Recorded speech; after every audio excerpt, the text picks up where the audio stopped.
Today we're going to be talking about something that has been argued over and over and over again on the internet, and that is MIG welding versus flux core welding. And there are a lot of people for and against either one of these processes, and we're going to go through them one by one in this video. As a quick summary, MIG welding is welding with solid wire with the addition of a shielding gas to protect the weld from any kind of contamination from the air around it, which allows the weld to lay down a lot more uniform and cleaner. Flux core is a self-shielded wire, which means that you don't need an additional gas in order to lay down the bead. One thing about regular MIG welding is once you run out of shielding gas, welding with just a solid wire becomes very difficult, and it becomes completely unreliable. Whereas flux core, since it's always self-shielded, it's always going to give you the same result every time. The next key difference between these two processes is the amount of spatter that they give off. I was running these beads a little bit hot, which is why I have really thick pieces of spatter.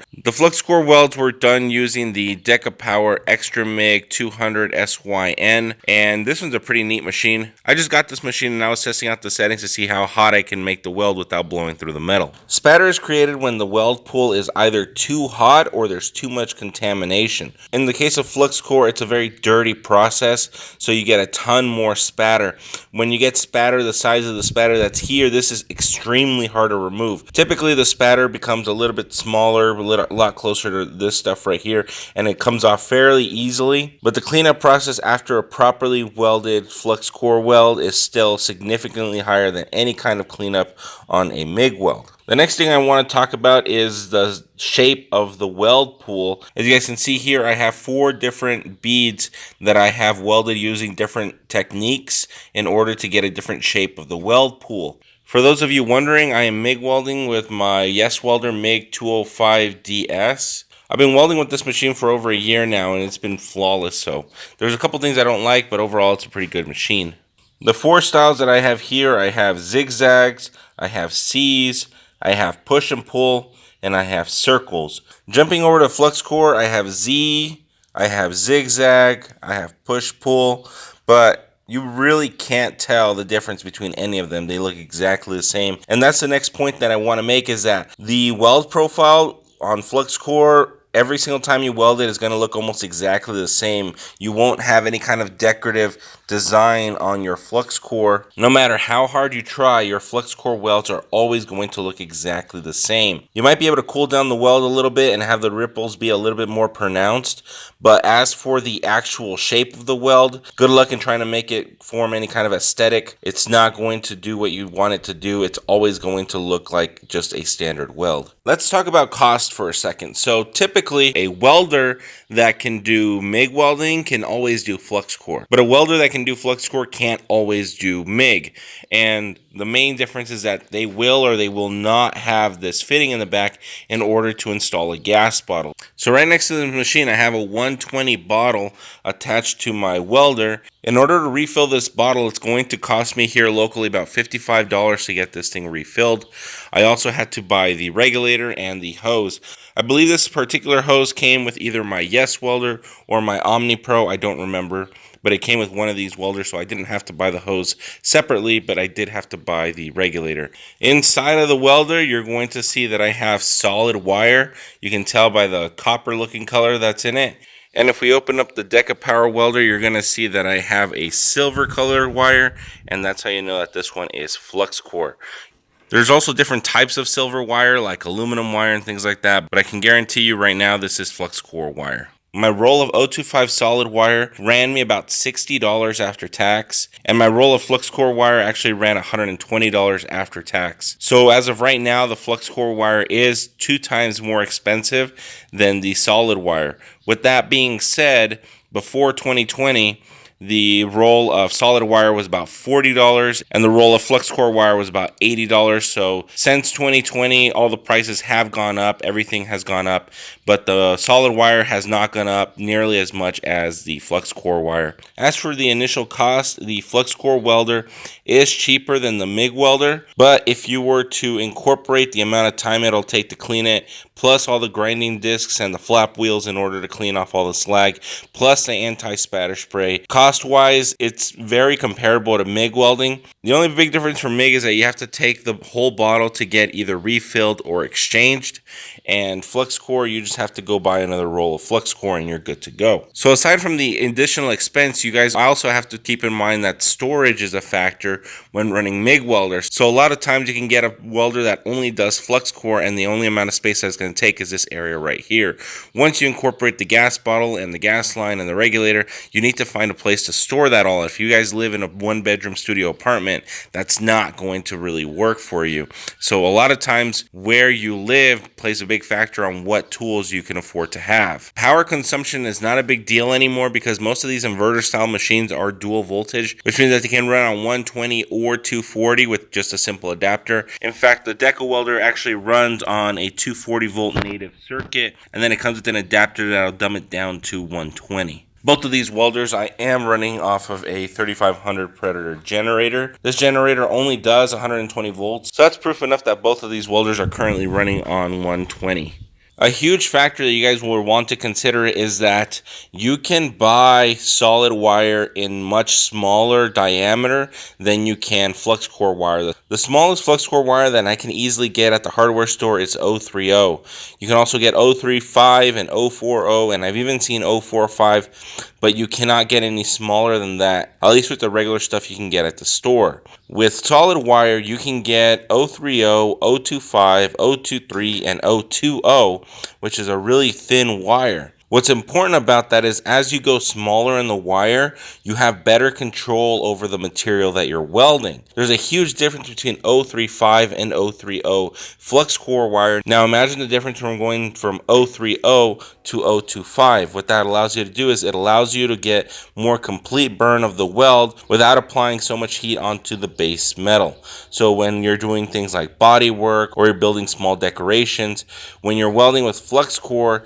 you tend to overheat whatever you're trying to weld. When you're going with MIG, the MIG allows you to run a cooler weld while still getting complete fusion. But what you are welding plays a huge difference on what type of machine you should consider getting. If we're talking about strength specifically, I'll let you guys know that all of these posts right here were welded with flux core wire. Basically, this whole shop is being held up with flux core wire. If we jump over to my truck, my entire exhaust system is welded using flux core. My front axle shocks are welded down with flux core. My inner C's on my front axle, my caliper brackets in the rear, my shock mounts in the rear, my transmission mount, my engine mounts, they are all welded with flux core wire. And this truck makes over 500 horsepower with 35-inch tall Mickey Thompson tires, and it does perfectly fine. With all that being said though, MIG wire is a lot easier to weld with than flux core wire. I know this for a fact because back in December I competed in a show called Top Welder hosted by the Tulsa Welding School. Right there it was a welding competition, and out of the 4 contestants that were there that are professional welders, I scored second place out of 4th. And that's with me having almost zero welding experience using a gas welder. All my experience had been with flux core welder. Once I picked up the machine, all my welds were perfectly acceptable because I had already practiced so much with flux core welding. When I took whatever I learned from flux core onto MIG, I was able to adapt myself and learn very quickly how to weld with that new machine. I was able to get second place with the machine I've never used, with equipment that I've never used, on settings that I've never used, and a process that I'm not very familiar with, and I was able to score second place. So if you guys can do the same thing with flux core welding, when you guys eventually upgrade to MIG welding, you guys are going to be perfectly fine. You won't have to restart your learning process all over again. It becomes very natural to jump from one to the other one. Now, if we're talking backwards, if you started learning on MIG and now you're trying to do flux core, you're going to find it very, very difficult. I have people tell me in the comment section all the time that they only weld with MIG because every time they weld with flux core, they can't get it to work, they can't get it to stick, they can't get it to form. And that's not really a problem with the process. As you guys can see here, you can get a really decent bead. There's also a lot of different tricks that you can do to get your profiles nice and neat, and I'll make a video on that in the near future. But for those of you not familiar with the process of flux core, you are going to struggle and it's going to be a battle. But once you get it down, it's an amazing process and it holds down very, very well, and strength wise, it's very comparable to MIG welding. So, final answer. Which one should you guys get? Should you guys get a MIG welder setup, or should you guys focus on flux core? And that's going to depend on a few things. So number one, do you have the space for a MIG welder? If the answer is yes, then you can lean on the MIG welder. If the answer is no, then obviously you have to stick with a flux core welder. So the second thing, what are you welding? Is it something where the bead profile matters? So if you're welding, like let's say some brackets for home, or you're welding some supports for some furniture, or you need to make some tables or something where the profile does not matter, then flux core is the way to go. If you're building something decorative, if you're trying to make exhaust systems, if you're trying to make something look nice, you're going to want to go with MIG welding, just because it's going to save you so much time and effort in the cleaning process when compared to flux core. If you're worried about strength, I would not be worried at all, because like I said, once flux core is welded properly, it does just as good a job as MIG. MIG, when it's welded properly, it does just as good a job as flux core. So strength wise is not a concern. And the last thing is cost. So the initial cost for getting into flux core is actually very cheap. You buy the roll of wire, you buy the welder, and you're good to go. For a MIG welder, you have to buy a MIG compatible welder, which is a little bit more money than a flux only welder. But once you buy that, then you have to get the hose if it doesn't come with it, the regulator if it doesn't come with it, the gas bottle definitely doesn't come with it. You have to buy that. So side note, my gas bottle actually ran me $330 with gas in it. So you can add that to whatever the welder costs. So figure if it's $300 for the welder and $300 for the tank, then it's $600. And if you have to buy the regulator and the hose, and then you have to buy the spool, then it ends up being $700. So price wise, MIG welding is going to run you more expensive up front, and it's going to run you more expensive down the line. Even though the wire itself is cheaper, the gas will always be a factor when welding with MIG. So whenever you start a project, you need to make sure you have enough wire for one, but now you also have to figure out if you have enough gas. Whereas flux core, you just have to figure out if you have enough wire. So it's either a yes or a no, and then you can start welding or buy another roll. And the last thing you should consider when deciding whether to go with MIG or flux core is how much time you have to learn. So if you don't have a lot of time to learn and you can only do it in a little bit at a time, MIG welding is probably going to be easier than flux core welding. You're going to struggle a lot because there's a lot of nuances that you need to know when welding with flux core wire. That being said, like I said before, once you learn how to do flux core, you immediately learn how to do MIG. Once you learn how to do MIG, you can't necessarily apply that to flux core. It's not the same. So if you guys have time to learn and you guys want to learn both processes, go with flux core. If you guys want to learn how to weld but you don't really want to deal with the mess and the spatter, then go with MIG. So go ahead and leave me some questions down below. That's all for today. I'll see you guys all in the next one. Night Wrencher out.